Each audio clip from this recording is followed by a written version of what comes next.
আশুলিয়ায় হত্যার পর ৬ জনের লাশ পোড়ানোর মামলায় ১৬ জনের সম্পৃক্ততা পেয়েছে আন্তর্জাতিক অপরাধ ট্রাইব্যুনালের তদন্ত সংস্থা। প্রসিকিউশন ট্রাইব্যুনালকে জানায় গত ১৯ জুন এই মামলার তদন্ত রিপোর্ট হাতে পেয়েছেন তারা।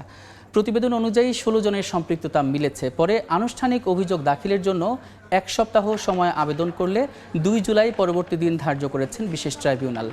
এদিন সকালে এই মামলায় গ্রেফতার পুলিশ কর্মকর্তা আব্দুল্লাহিল কাফি, শহীদুল ইসলাম সহ ৭ জনকে হাজির করা হয় ট্রাইব্যুনালে। এদিকে জুলাই হত্যাযজ্ঞের মামলায় শেখ হাসিনা, চৌধুরী আবদুল্লাহ আল মামুন এবং আসাদুজ্জামান খান কামালের পক্ষে আইনজীবী নিয়োগ দিয়েছেন আন্তর্জাতিক অপরাধ ট্রাইব্যুনাল। এই মামলার অভিযোগ গঠনের শুনানির দিন ধার্য করা হয়েছে ১ জুলাই। এছাড়া গুমের মামলায় শেখ হাসিনা, সাবেক সেনা কর্মকর্তা জিয়াউল আহসান সহ ৭ জনের বিরুদ্ধে ২৪ আগস্ট তদন্ত প্রতিবেদন দাখিলের দিন ধার্য করেছেন ট্রাইব্যুনাল। এই মুহূর্তে আন্তর্জাতিক অপরাধ ট্রাইব্যুনালে আছেন সহকর্মী আফজাল হোসেন, সরাসরি যাচ্ছে তার কাছে। আজকে ৩টি মামলার শুনানি হয়েছে। এর মধ্যে একটি মামলা হচ্ছে গুমের মামলা, আর বাকি ২টি জুলাই আগস্টের গণহত্যার মামলা। প্রথম মামলাটি ছিল আশুলিয়ায় ৫ আগস্ট আশুলিয়া থানার সামনে ৫ জনকে হত্যা করার পর গাড়িতে তুলিয়ে এবং আরেকজন আহত অবস্থায় ছিলেন, তাকেও গাড়িতে তুলে বাইক থেকে পেট্রোল নিয়ে এসে আগুন দিয়ে পুড়িয়ে দেওয়া হয়। সেই মামলায় প্রসিকিউশন ট্রাইব্যুনালকে জানিয়েছেন যে তারা এই মামলা তদন্ত রিপোর্ট তারা পেয়েছেন গত ১৯ জুন, এবং ১৯ জুন তদন্ত রিপোর্ট পাওয়ার পরে তারা সেটি পর্যালোচনা করেছেন এবং তারা যেটি দেখেছেন যে এই মামলায় ১৬ জনের সম্পৃক্ততা মিলেছে এবং তারা যে ঘৃণ্যতম অপরাধ করেছেন সেই অপরাধের যে তদন্ত রিপোর্ট সেটি যাচাই বাছাই করে ফর্মাল চার্জ অর্থাৎ আনুষ্ঠানিক অভিযোগ দাখিল করতে ১ সপ্তাহ সময় লাগবে।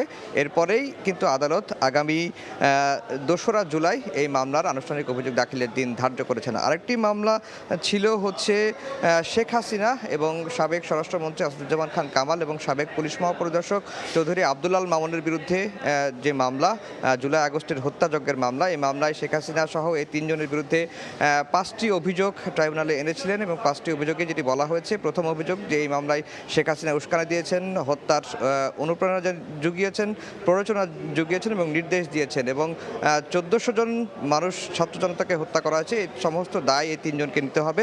এই মামলার তদন্ত রিপোর্ট এর আগেই দাখিল হয়ে গেছে, আনুষ্ঠানিক অভিযোগও দাখিল হয়েছে এবং যেহেতু ২ জন আসামি পলাতক রয়েছেন, তাদের হাজির হতে পত্রিকায় বিজ্ঞপ্তিও দেওয়া হয়েছিল, তারা হাজির হননি। সে কারণে আইনের বিধান অনুযায়ী যেহেতু ২ জন আসামি পলাতক রয়েছেন, শেখ হাসিনা এবং আসাদুজ্জামান খান কামাল, তাদের পক্ষে রাষ্ট্র নিযুক্ত আইনজীবী নিয়োগ দেওয়ার যে বিধান সেই বিষয়ে আজকে শুনানি হয়েছে।